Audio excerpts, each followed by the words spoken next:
Ya Rəbb, dərsimizə xeyir dua ver, tələbələrimizə, dinləyicilərimizə xeyir dua ver, təqdis et bu saatı, sənin müqəddəs adından dua edirik. Amin. Əzizlərim, növbəti dərsimizdir. Bugün Tanrının Davudla kəsdiyi əhd haqda danışacağıq. Çox maraqlıdır. Belə bir sual, nə bilirsiniz bu əhd haqda?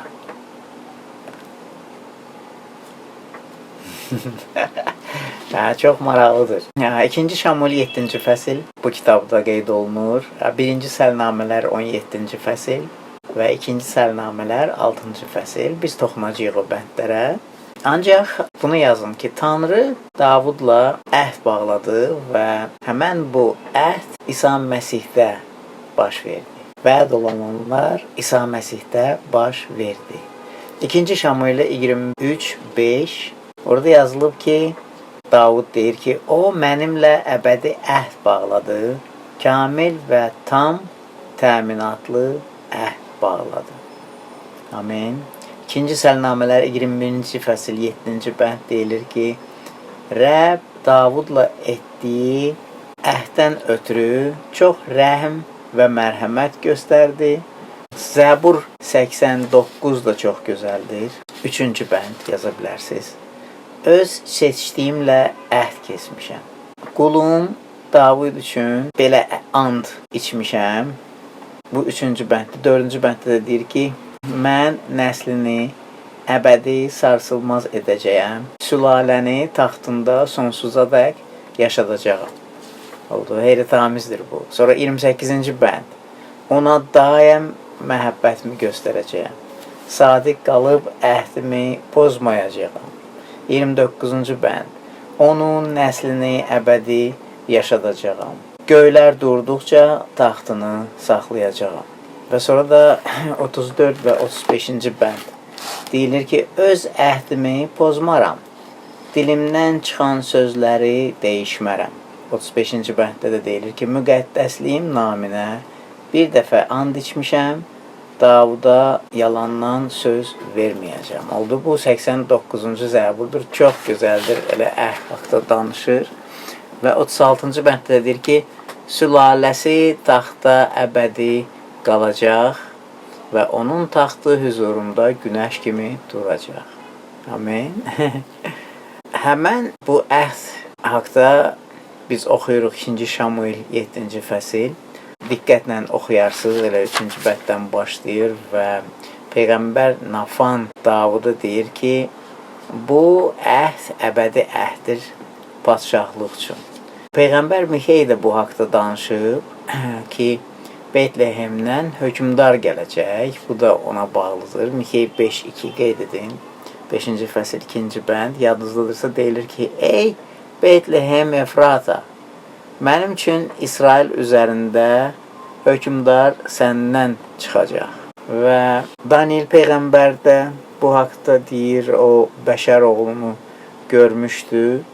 Orada yazılıb 13-cü və 14-cü bənd qeyd edə bilərsiniz. Ki, necə o göyə çəkildi, əski olanın yanına getdi və ondan əbədi padşahlığı aldı. Yeşaya Peyğəmbər bir hökmdar haqda danışırdı ki, Davudun taxtı üzərində oturacaq. 6-cı və 7-ci bənd Yeşaya 9 deyilir ki, Davudun taxtı və padşahlığı üzərində hökm sürəcək.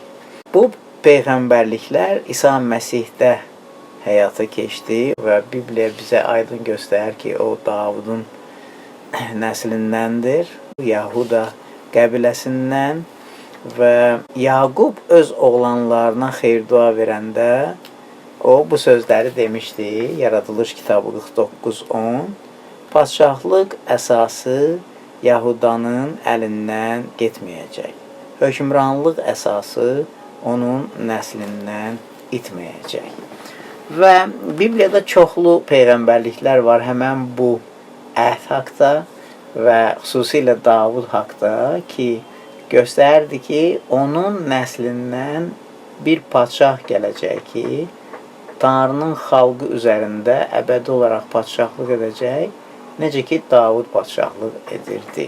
Və Lukanın İncili 1-ci fəsil 32 və 33 Cəbrail mələk zuhur edir və bəyan edir İsa Məsih haqqında Məryəmə deyəndə və yalnızca da o belə bir sözləri deyir. O böyük olacaq və Haqq Taalanın oğlu adlanacaq. Rəbb Tanrı ona atası Davudun taxtını verəcək. 33-cü bənddə deyilir ki, o Yaqub nəslinin üzərində əbədi olacaq, padşah olacaq və onun padşahlığının sonu olmayacaq. Amin. Bu şeylər baş verdi həqiqətən İsa Məsihin gəlişi ilə və biz bilirik ki, çarmıxa çəkiləndən sonra, dəfn ediləndən sonra, Rəbb İsa diriləndən sonra səmalara qalxdı və Biblia deyir ki, atasının sağ əlinin yanında oturdu və Biblia deyir ki, hər şey də İsa Məsihin ayaqlarının altına qoyuldu. Bax, həmən zamandan İsa Məsihə bütün səlahiyyət verilib. Yer üzündə də, göylərdə də. Mətta 28-18. Və o kəslər ki, iman edir və onların günahları bağışlanır, onun üçün də Biblia deyir ki, qaranlıq padşahlığından çıxardılır, iblisin səlahiyyəti altından çıxardılır və İsa Məsihin padşahlığına yerləşdirilir. Beləliklə, bugün düşündüyümüz əhd, Davudla bağlanan əhd, bunu qeyd edin mütləq ki, məqsədi oydu ki, İsa Məsihə işarə edirdi, İsa Məsihlə də baş verdi. Bu əhdə görə Tanrı elə bir hökmdar verdi ki, əbədi olaraq Tanrının xalqı üzərində olsun. Və bunu yaza bilərsiniz ki, Tanrının Davudla əhdi İsa Məsihdə baş verdi. Yazın. Davudla bağlanan əhd şərtsiz əhddir. Tanrı ilə Davud arasında. Şərtsizdir çünki Tanrı heç bir şərtlər, itaət üçün şərtlər qoymur. Gözləmir ki, insan nəyisə yerinə yetirməlidir. Ancaq vədlər var və yadınızdadırsa, biz demişdik ki, əhd vədlərdən ibarətdir və bu vədlər əminliklə onu göstərir ki, hər şey Tanrının sədaqətindən asılıdır. Amin. Necə ki, biz baxmışdıq, necə ki, İbrahimlə bağlanan əhd İsrail xalqının tamlığını vəd edir. Yazın bunu, Yeremiya 31-36. Həmçinin də Rəbb demişdi ki, torpaq verəcək, zəmanət, əminlik ki, xalqın əbədi olaraq torpaq olacaq. Bu söz verilmişdi. Yaradılış kitabı 13-15 oldu. Təkrar olunur. 1-ci səlnamələr 16, 15 və 18 və sonra da Zəbur 105, 9-dan 11-ə kimi. Hələ də Davudla bağlanan əhdə zəmanət var ki, indi bunlara əbədi taxt verilir. Bax, 2-ci Şamuel 7-16 bundan danışır və Zəbur da 89-36 oxuduq. Əbədi taxt və sonra da taxt varsa padşah olmalıdır. Əbədi padşah, Yeremiya 33-21 bunu qeyd edə bilərsiniz. Və əlbəttə ki, padşah varsa, o da padşahlıq edəcək əbədi. Əbədi padşahlıq vəd olunur. Daniel Peyğəmbərin kitabı 7-ci fəsil 14-cü bənd oldu və demək lazımdır ki, Davudla bağlanan əhd çox vacibdir.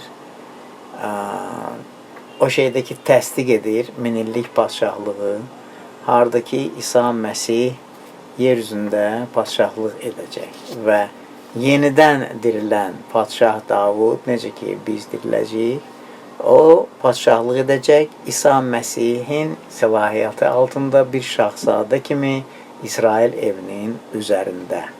Bu haqda oxuya bilərsiniz. Yeremiya 23-cü fəsil 5-dən 6-ya kimi, Yezəkkilin kitabı 34, 23-dən 24-ə, 37-ci fəsil 24-cü bənd oldu. Bax, həmən bu əhd çox vacib bir əhddir Tanrının Peyğəmbərlik proqramında. Qismən baş verib və hələ də baş verəcək.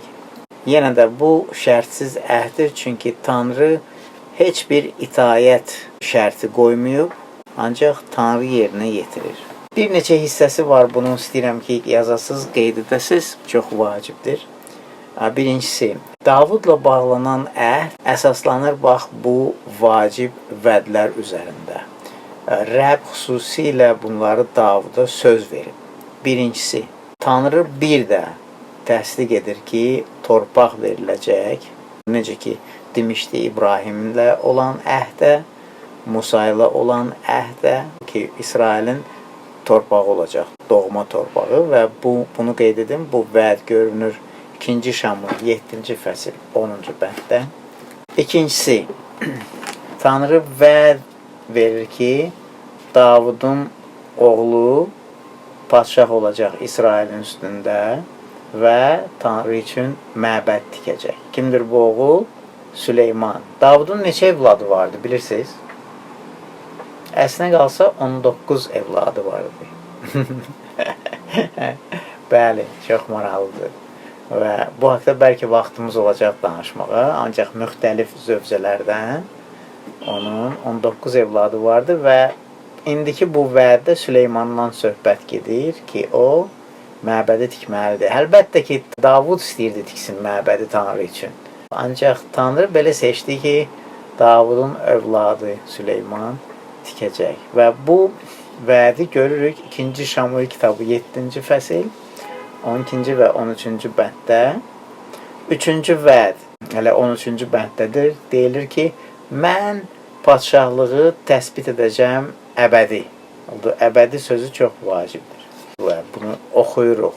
Necə Tanrı deyir ki, sənin evin, sənin padşahlığın əbədi olaraq qalacaq. Necə ki, oxuduq bayaq bəndlərdə. Mənim gözümün qabağında qalacaq, sənin taxtın əbədi olaraq gözümün qabağında olacaq. Bu da 16-cı bənddədir. Yəni, çox maraqlıdır ki, necə bu şeylər Davuda verilən sözlərlə başlayırsa, sonra da Bibliyanı oxuyarkən biz görürük ki, necə hər şey həyata keçir.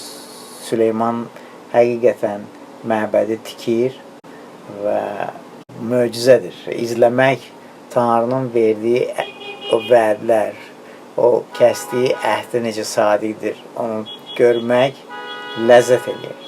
Və sonra da başqa bir oğuldan danışılır, Davudun oğlundan, əslinə qalsa onun nəslindən gələn evladdan danışılır. Deyilir ki, o əbədi olaraq padşahlıq edəcək və burada əlbəttə ki, İsa Məsih nəzərdə tutulur. Bu da möcüzədir. Bizim Məsih, Mətta 21-ci fəsil 9-cu bənd və Davuda bu vədlər verilib. Odur, bax, bunu yadda saxlayın. Ev, padşahlıq, taxt ki, bunlar əbədi olacaq və əhəmiyyətli olacaq.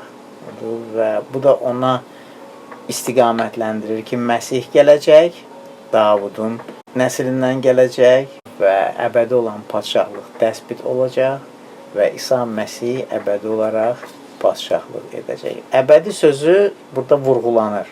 Yəni, sonsuzdur və onun şərtsiz təbiəti var. Yəni ki, Tanrının Davuda verdiyi vədlər şərtsizdir. Həmçinin də İsrailə aiddir. Çünki Davud vasitəsilə Tanrı İsrailin qeydinə qalır. Amin, dostlar. Bax, bu qədər Tanrının Davudla bağladığı əhd haqda. Rəbb sağ xeyir dua ver bu fikirlərə. Minnətdarıq dərsimizə görə. Sənin müqəddəs adından dua edirik. Amin.